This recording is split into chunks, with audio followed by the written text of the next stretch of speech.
네, 안녕하세요. 주식은 역시 기리기리세 기리십니다. 안녕하세요, 기리분들. 자, 오늘 코스피는 장 초반에 이거 이렇게 좋아도 되나 싶을 정도로 올랐다가 탄핵 선고 이후에 오히려 뉴스의 파라라가 나타나며 다시 급락하는 모습을 보여주고 있습니다. 하지만 이거는 단기적인 흐름이기 때문에 저 길이 생각했을 때는 딱히 걱정할 필요가 없고, 오늘 저녁 미국장이 한 번 더 완전 난리, 예를 들어 마삼으로 한 번 더 빠지거나 그런 일만 안 생기면 딱히 걱정할 필요는 없을 것 같습니다. 같이 공부하시죠. 렛츠 기릿!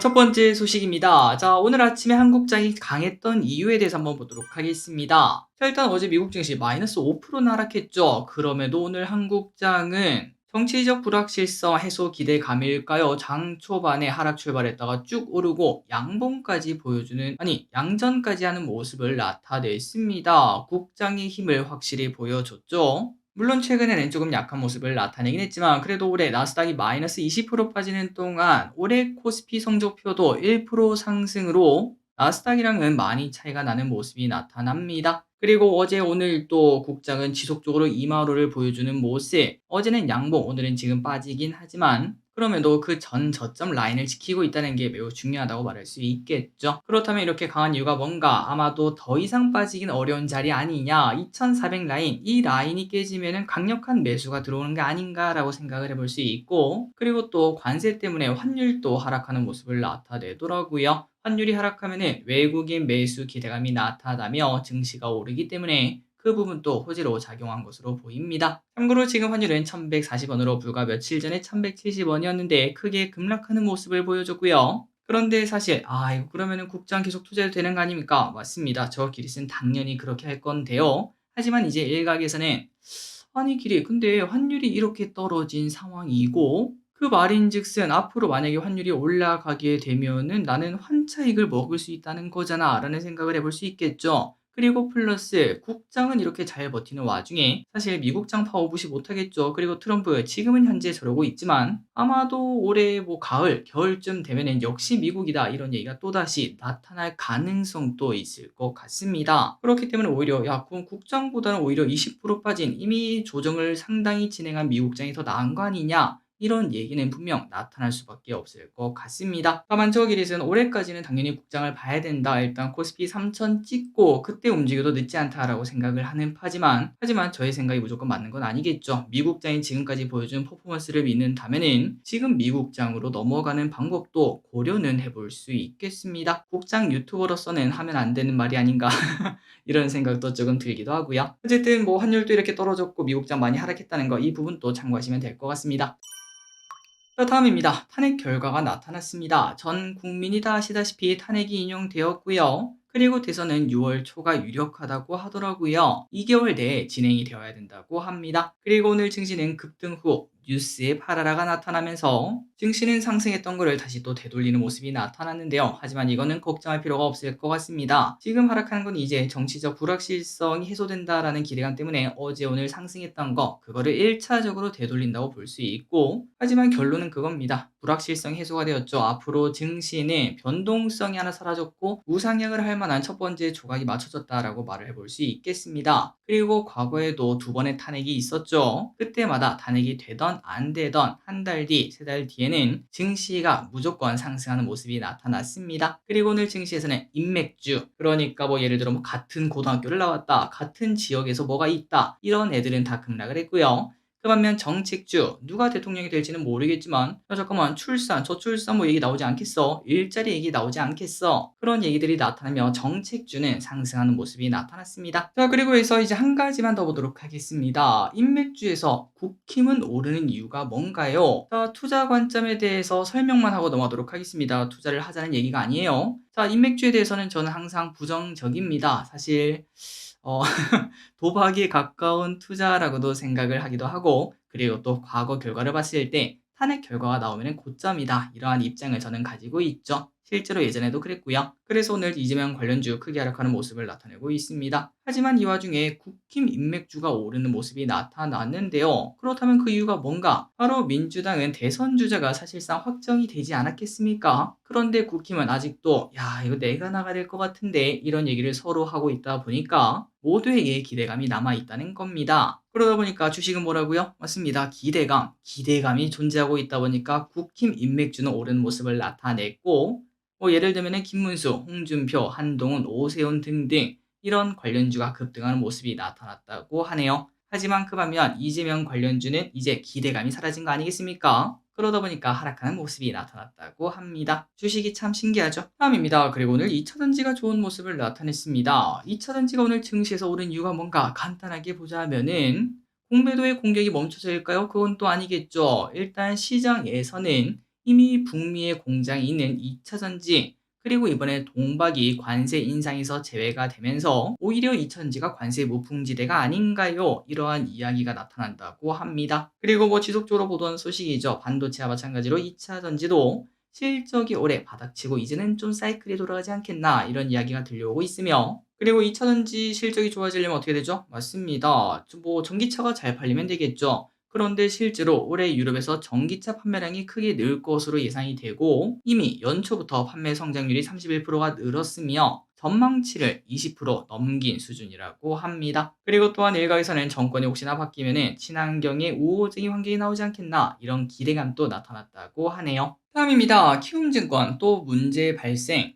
하루는 사고라고 볼 수 있겠지만 이틀 연속은 아니겠죠. 키움증권에서 또다시 먹통 사태가 등장했습니다. 또다시 시간이 지연되면서 거래가 되는 상황이 등장했고요. 그리고 중요한 거는 아직까지 키움도 정확한 원인을 파악하고 있지 못하고 있다는 소식. 그러다 보니까 넥스트레이드가 문제 아닌가요? 이러한 얘기가 나타나고 있죠. 아마도 주말 정도 되어야 원인 파악을 할 수 있을 것 같은데 키움을 사용하신 분들은 혹시나 다음 주에도 그럴 수도 있으니까 녹화 기능을 켜놓고 사용하는 거 잊지 마시기 바랍니다. 다음입니다. 넥스트레이드에서는 VI가 안 걸린다는 소식. 자, 그거 아셨나요? 거래소가 두 개가 되다 보니까 주가가 급락할 때 나타나는 VI. 이 VI가 한국 거래소에서는 나타나는데 넥스트레이드에서는 안 되는 그런 모습이 나타나고 있다고 합니다. 그 이유가 뭔가 봤더니 자, VI는 종류가 두 가지입니다. 정적과 동적. 동적은 순식간에 주가가 크게 변했을 때 한 번에 4, 5%가 쭉 오르던지 그러면은 동적이 발동되고요.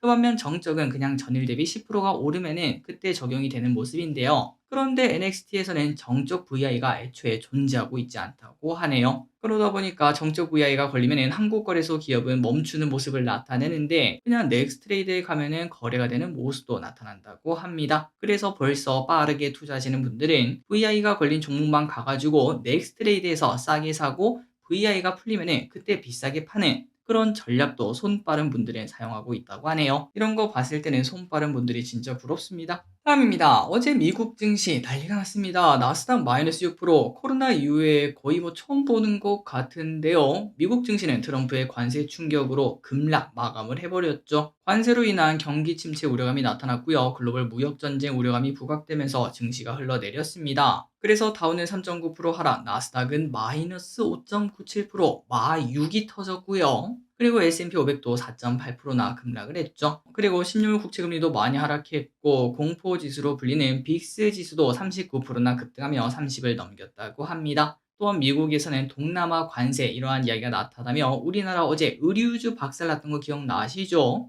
미국도 마찬가지로 나이키, 갭, 룰루레몬 등 의류 업종 주가가 급락하는 모습이 나타났다고 하네요. 자, 그래서 어제 미국 증시에서는 무려 450조가 날아간 기업이 있다고 합니다. 삼성전자 시가총액 그 이상이 하루 만에 날아간 기업인데요. 그건 바로 애플. 애플이 어제 시장에서 9%나 급락하는 모습이 나타났고요.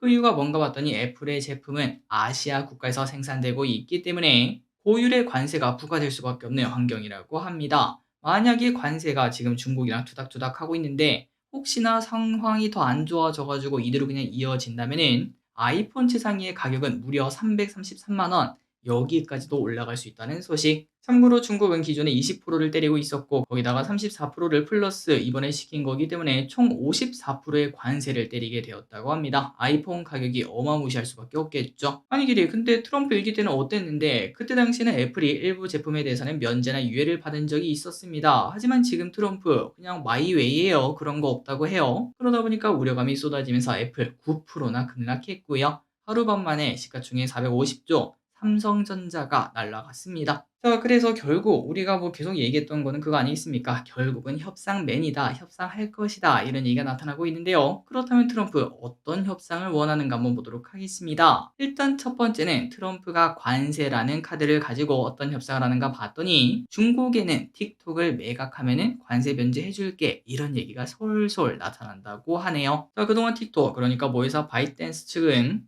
중국 정부에서 받아들이지 않아서 틱톡을 우리는 매각할 수 없어요. 이렇게 말을 하고 있었는데요. 그런데 이번에 만약에 매각하면은 관세 퉁쳐줄게 이런 얘기가 나타나고 있는 겁니다. 그래서 만약에 이 부분이 받아들여지게 되면은 생각보다 빠르게 뭔가 해결되는 거 아닌가 이런 생각도 해볼 수 있겠네요. 어쨌든 이러한 협상안이 이제 앞으로 왔다 갔다 할 것 같은데 우리나라는 도대체 미국한테 뭘 줘야 이렇게 할 수 있을지 거기에서는 뭐가 떠오른다고요? 맞습니다. 북극공 관련주, 알래스카 에너지 개발 여기에 대한 이야기가 나타날 수도 있다고 하네요. 다만 오늘은 북극공 관련주는 많이 하락했습니다. 이제 윤 대통령이 탄핵을 당하면서 그전에 대왕고래랑 알래스카랑 다 이어져 있지 않았겠습니까? 그러다 보니까 대왕고래 관련주는 막 급락하는 모습도 나타났는데 앞으로 어떻게 될지 볼 필요가 있겠습니다. 다음입니다. 그전에 일단 중국이랑 놀지 마라. 이건 또 뭔 소린가 봤더니 미국 정부에서 중국에 상주하는 정부기관 직원들에게 중국인이랑 연애, 성관계 금지령을 내렸다는 소식이 나왔습니다.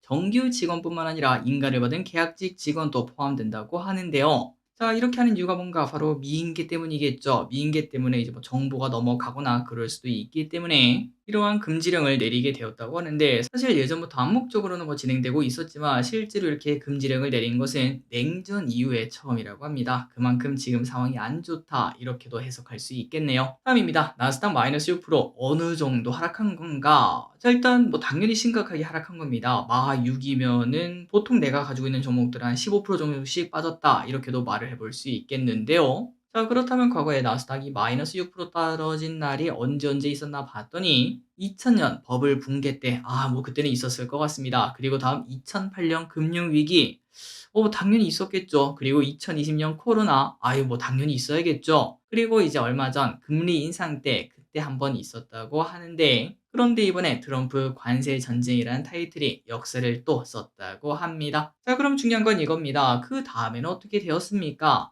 GPT에게 한번 물어봤더니 바로 대답을 해주더라고요. 2000년, 2020년에는 한 달 뒤, 세 달 뒤가 되면은 주가가 전부 다 상승했다고 합니다. 하지만 2008년 금융위기는 달랐다고 합니다. 금융위기는 1년 내내 하락하는 모습이 나타났기 때문에 갈수록 하락폭이 커지는 모습을 보여줬다고 하네요. 자, 그래서 이제 이런 걸 봤을 때 지금 이제 도망쳐야 되나 아니면 그냥 버텨야 되나 이런 고민을 해보자면은 개인적으로는 뭐 당연히 버텨야 된다라고 생각합니다. 어디까지 떨어질지 우리가 알 수가 없기 때문이죠. 지금 우리가 알 수 있는 건 딱 하나밖에 없습니다. 결국 시간이 지나면 주가는 오르더라. 이때까지 역사가 증명을 해왔던 거기 때문에 그리고 그거를 믿기 때문에 우리가 주식 투자를 하는 거라서 그 시간이 조금 괴롭고 좀 길 수도 있긴 하겠지만 또 생각보다 짧을 수도 있지 않겠습니까? 맞출 수가 없기 때문에 지금은 버텨야 된다라고 생각을 하고 있고요. 다만 여러분들이 생각했을 때는 근데 지금 금융 위기처럼 막 스태그플레이션 이런 얘기도 막 나타나는 거 아니야? 경기 침체 이야기 나타난다며? 그러면은 지금이라도 매도해야 되는 거 아닐까? 이런 고민은 충분히 해볼 수 있을 것 같습니다. 그럴 때는 정답은 없기 때문에 다 파는 것보다는 한 30% 정도 팔았다가 다음에 더 떨어지면 다시 또 매수하고 그런 식으로 하는 방법은 충분히 고려할 수 있겠습니다. 다음입니다. 자, 그래서 안 좋은 이야기를 한번 보도록 할게요. 지금은 건들지 마라. 한때 채권아이라고 불렸던 빌 그로스라는 사람이 이번 사태에 대해서 단기간에 해결될 가능성이 낮은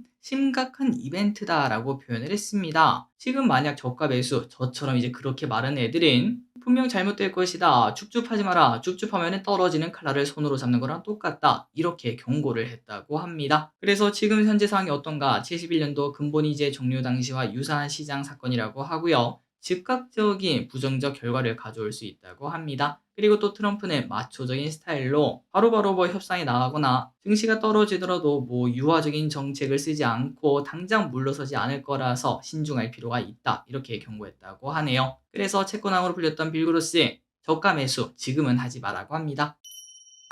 다음입니다. 차 가격 인상 안 합니다. 현대차 그룹이 미국 시장에서 가격을 인상할 계획이 없다고 밝혔습니다. 미국에서 가격 인상보다는 품질과 서비스에 더욱 집중하겠다라고 말을 했는데요. 자, 다만 당연히 상황은 좋지 않을 것 같습니다. 실적 자체가 안 좋아질 수밖에 없기 때문인데요. 참고로 IM증권에 따르면 현대 기아의 관세 부담은 현대차 5.7조, 기아 4조 등 무려 10조 원이나 손해를 볼 것으로 예상된다고 합니다. 현대차, 기아 주가가 왜 빠지는지 알 수 있을 것 같죠? 다음입니다. 관세 무풍지대는 바엔게. 자, 관세가 걱정입니다. 우리나라 증시가 잘 버틴다고 하더라도 관세로 인해서 실적이 부러지면 주가도 상승하기 어렵겠죠. 그러다 보니까 관세 무풍지대에 대한 관심이 계속 높아지고 있습니다. 그래서 어딘가 봤더니 바이오 엔터게임. 일단 바이오는 어제 상호관세 발표에서 제외가 되었다는 소식이 있었고, 물론 앞으로는 다시 재개될 수 있다 이런 얘기도 있다는 건 참고하시면 될 것 같고요. 하지만 엔터, 당연합니다. 사람한테 관세를 붙일 수 없겠죠. 그리고 또한 게임도 마찬가지라고 볼 수 있기 때문에 바이오 엔터 게임, 그리고 개인적으로는 엔터란 게임을 관심 있게 보면 좋을 것 같습니다. 그 이유가 뭔가 관세 무풍지대 플러스 그거 없어도 올라갈 만한 섹터라고 생각해요. 중국 한은령 해제 수혜주라고도 볼 수 있기 때문에 개인적으로 좋아하는 섹터 두 개고요. 예전부터 말하고 있죠. 그리고 주가 고점이 언젠가 바로 예전부터 말했던 그 시나리오 언제가 될지 모르겠습니다. 내년이 될지 내후년이 될지 VR 기기와 메타버스 이 두 개가 엔터와 게임을 저 하늘 위로 올려놓을 수 있을 거라고 생각합니다. 그때까지 엔터와 게임주는 계속 공부하도록 할게요. 자, 그래서 이거 봐야겠죠. 크래프톤 인조이 100만 장 돌파. 크래프톤의 인조이가 선방을 하고 있다고 합니다. 그래서 오늘 이런 장에도 주가가 올라가고 있네요. 4% 상승. 벌써 100만 장을 일주일 만에 팔았다고 하며 스팀 이용자 평가도 매우 긍정적이라고 하네요. 물론 크래프톤 덩치가 크다 보니까 실적에는 큰 영향은 안 준다고 합니다. 하지만 이러한 게임은 플레이 타임이 길다는 장점이 있다고 해요. 반짝 게임이 아니라 심지처럼 이제 뭐 시간이 지나도 계속 찾는 게임 그렇게 볼 수 있기 때문에 크래프톤에게는 매우 긍정적이다 이런 얘기가 나타나고 있습니다. 그리고 마지막입니다. 오늘 상장 공모주도 있습니다. 한국 PI에 코넥스 이전 상장 기업도 수익을 주는 모습입니다. 대단하죠? 공모주가 좋다는 증거라고 볼 수 있겠습니다. 한국 PI에는 공모가 11,200원, 시초가는 15,370원으로 한 주당 4,000원의 수익을 주고 출발을 했는데요. 그 이후 바로 급등해서 2만원 찍고 내려왔습니다. 자, 이 기업은 금속 분말 사출 상형 기술을 바탕으로 소형, 정밀, 복잡한 형상의 금속 부품을 제조하는 기업인데요. 그래서 이걸 어디다 씁니까? 바로 이제 나중에는 임플란트, 로봇, 이러한 첨단 분야로 사업을 확대할 계획이라고 합니다. 자, 오늘의 공부 여기까지 끝났습니다. 고생 많으셨습니다. 이번 주 증시 참 어려웠는데요. 다음 주부터는 좀 난이도가 낮아지길 바라고 사실 악재 나올 거 이제 다 나오지 않았겠습니까? 이제부터는 쭉쭉 올라가는 증시 곧 볼 수 있을 거라고 생각합니다. 지금까지 길이셨습니다. 빠이요.